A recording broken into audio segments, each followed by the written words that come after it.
Hello and welcome to What's That Behind You. This week's video is going to be a long play story, so buckle yourself in and get yourself comfy, and let's begin. In today's video we're going to be looking at when belief in UFOs goes a little too far. If you find yourself enjoying this video at any time, please leave a like and consider subscribing. But for now, let's get into the shocking case of Marshall Applewhite and his Heaven's Gate cult. The year is 1997. Some big news stories broke this year. Princess Diana was sadly killed. Mother Teresa's passing happened. Dolly, the sheep, had just been cloned. And we had the first ever birth of septuplets. But do you remember these mainstream stories? Or do you remember that 39 people lost their lives at a ranch in Santa Fe, California? If you remember this breaking news story, well, let's get started. We're going to be looking at the tragic case of Marshall Applewhite and his Heaven's Gate cult. The year is 1931.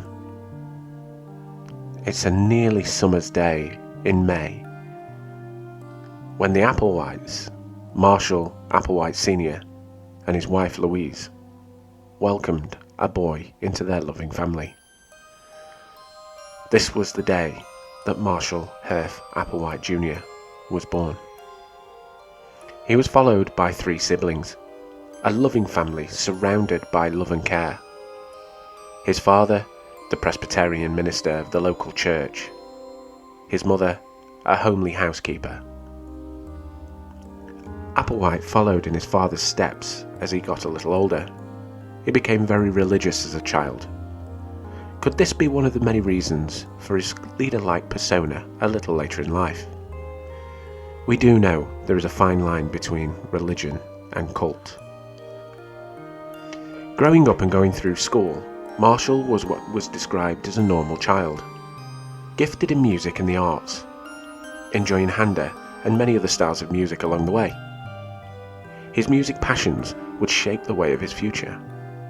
Graduating from high school in 1952, he then married his childhood sweetheart, a woman by the name of Ann Pierce. And through their years together, they raised 2 children. So our story is beginning with a good upbringing, a loving wife, a loving family. What could possibly go wrong? Upon finishing their education, Anne and Marshall moved to New York City in an unsuccessful attempt to begin a professional singing career.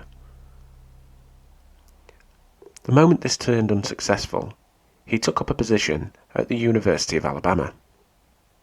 This wouldn't end well for our intrepid star. Applewhite lost his position there after pursuing a sexual relationship with a male student. His religious education was not likely supportive of same-sex relationships, and he was subsequently frustrated by his sexual desires. Following on from this, he separated from his wife when she learned of the sordid affair in 1965, and they divorced 3 years later. Applewhite then turned to family for solace. He revealed to his parents that he was homosexual, and his father, the Presbyterian minister, rejected him. Rejected by his father and wanting approval could be another reason for the desire to be followed. Following on from this, a broken man, Marshall, left by his wife, unloved by the student, and disposed of by his family, in 1970, he left it behind and seemed to be having a sort of a nervous breakdown. 2 years following this, Marshall ended up in a hospital where he met Bonnie Nettles. Bonnie Nettles was a nurse with a strong knowledge of the Bible as well as an interest in more unusual spiritual matters. They would later decide that they were the 2 mentioned in the book of Revelation.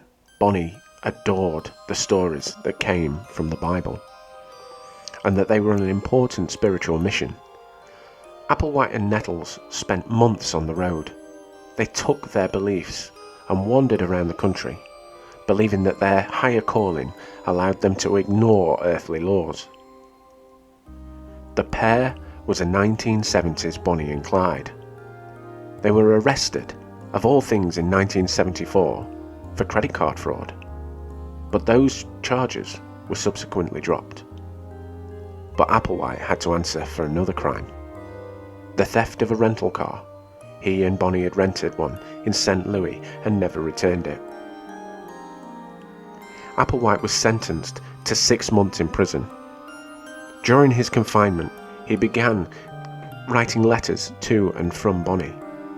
He shared many an intense night writing his thoughts and feelings to Bonnie.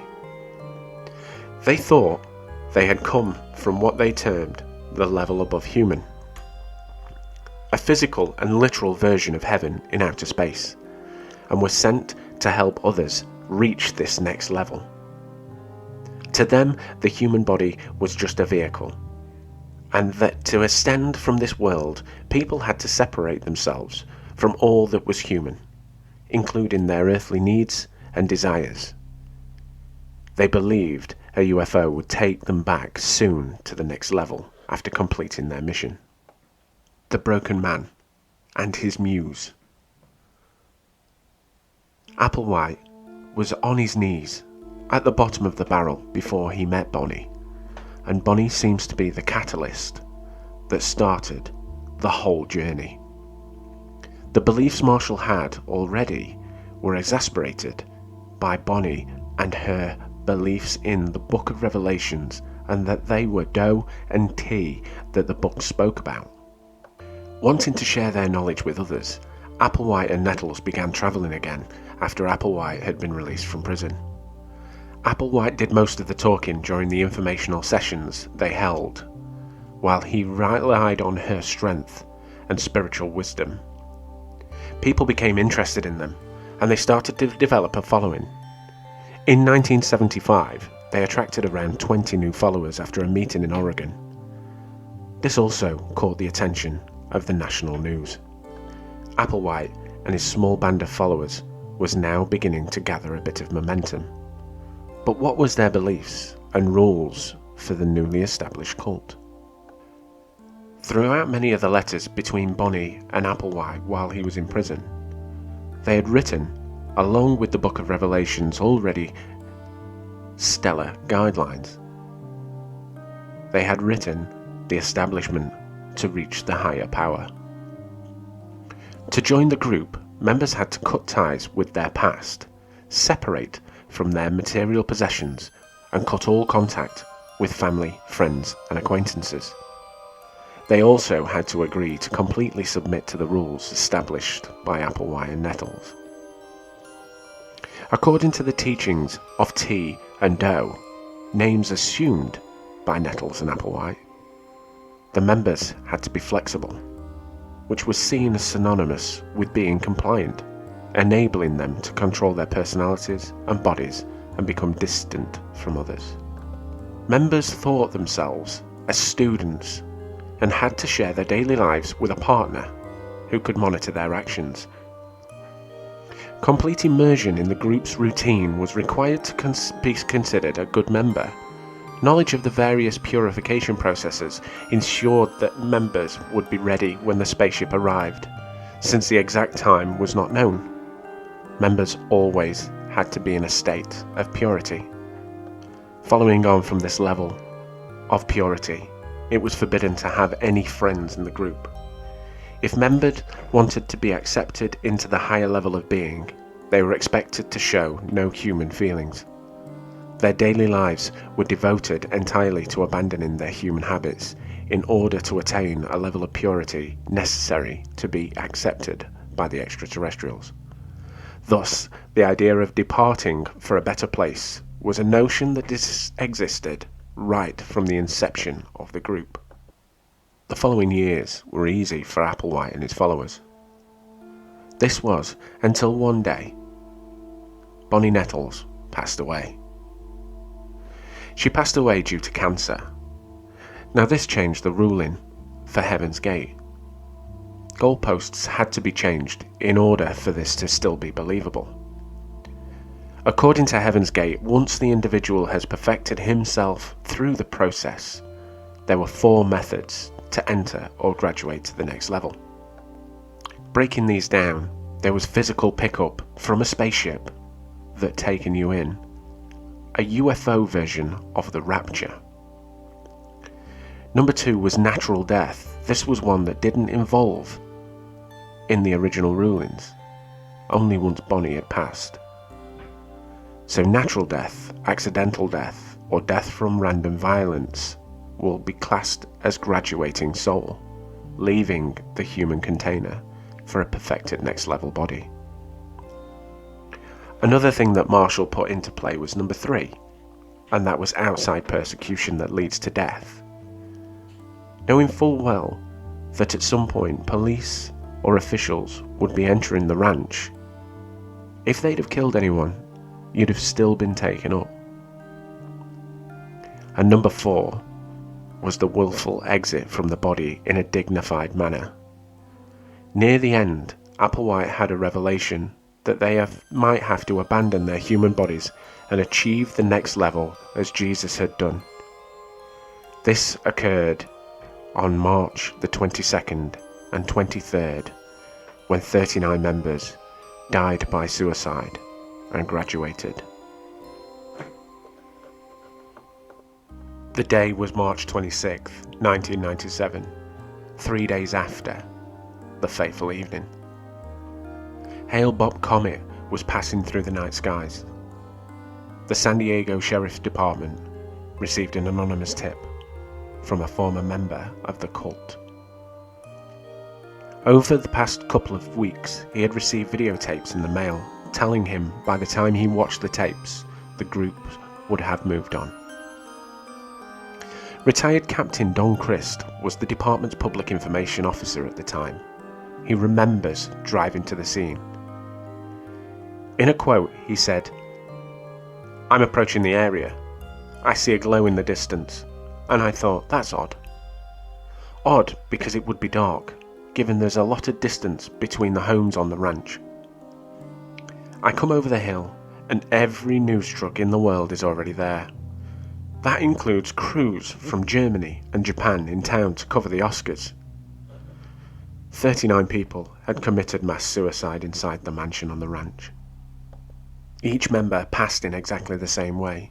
They had taken a mixture of barbiturates and vodka.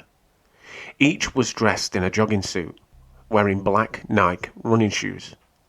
Each one was covered with a purple burial shroud.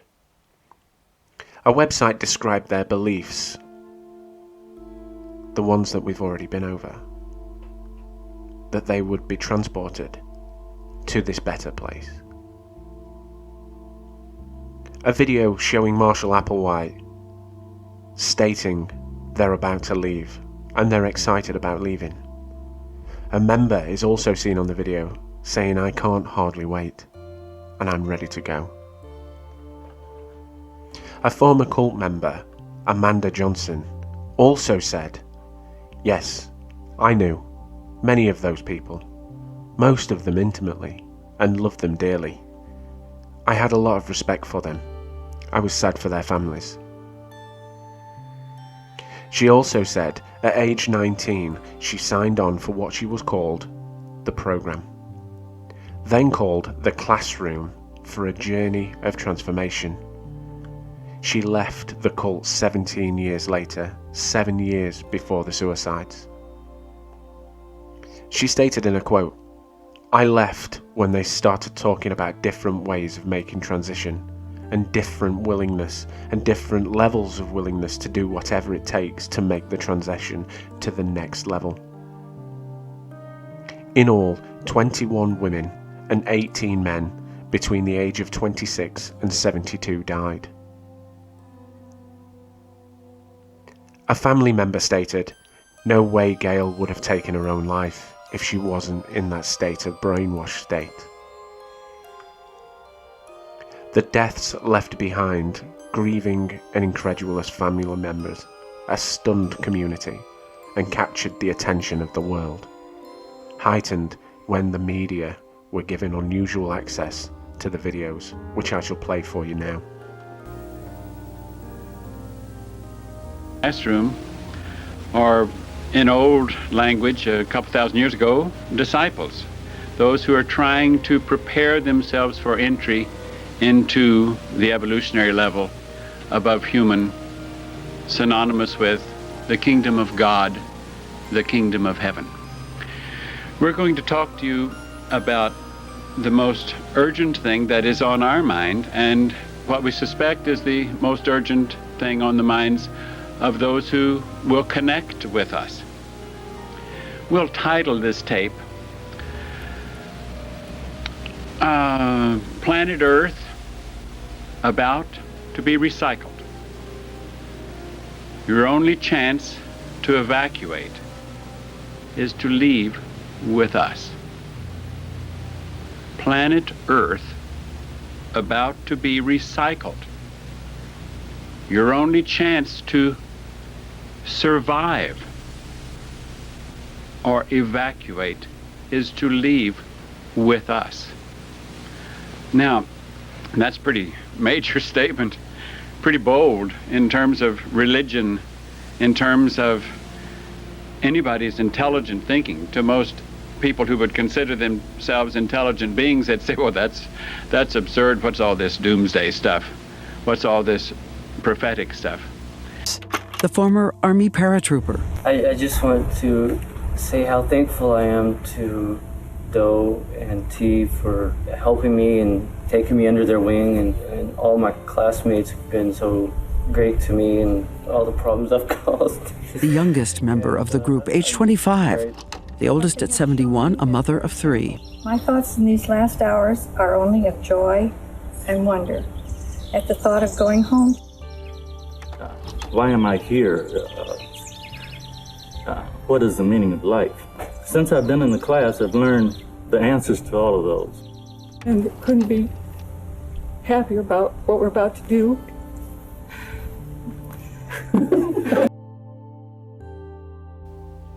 Years on from Heaven's Gate, the cultural impact is still felt throughout Santa Fe.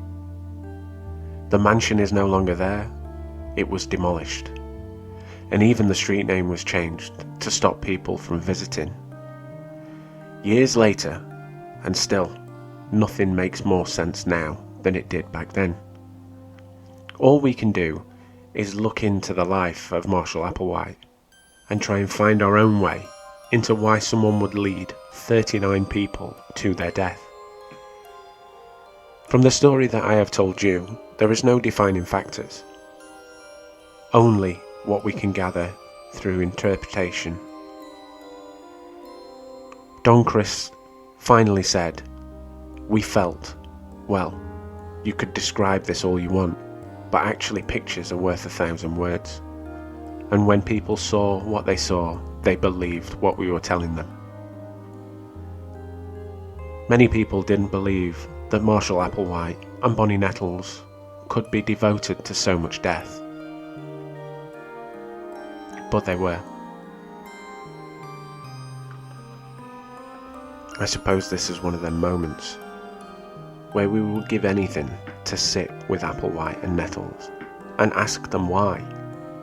Ask them why they would be willing to send people to their death, knowing full well, in right mind, that there is no way that this story could ever ring true. Or Marshall and Bonnie may be laughing at us from the back end of a comet, living the greatest life and having all of their desires and pleasures met. I guess we'll never know, but that's the best thing about these stories. We never know.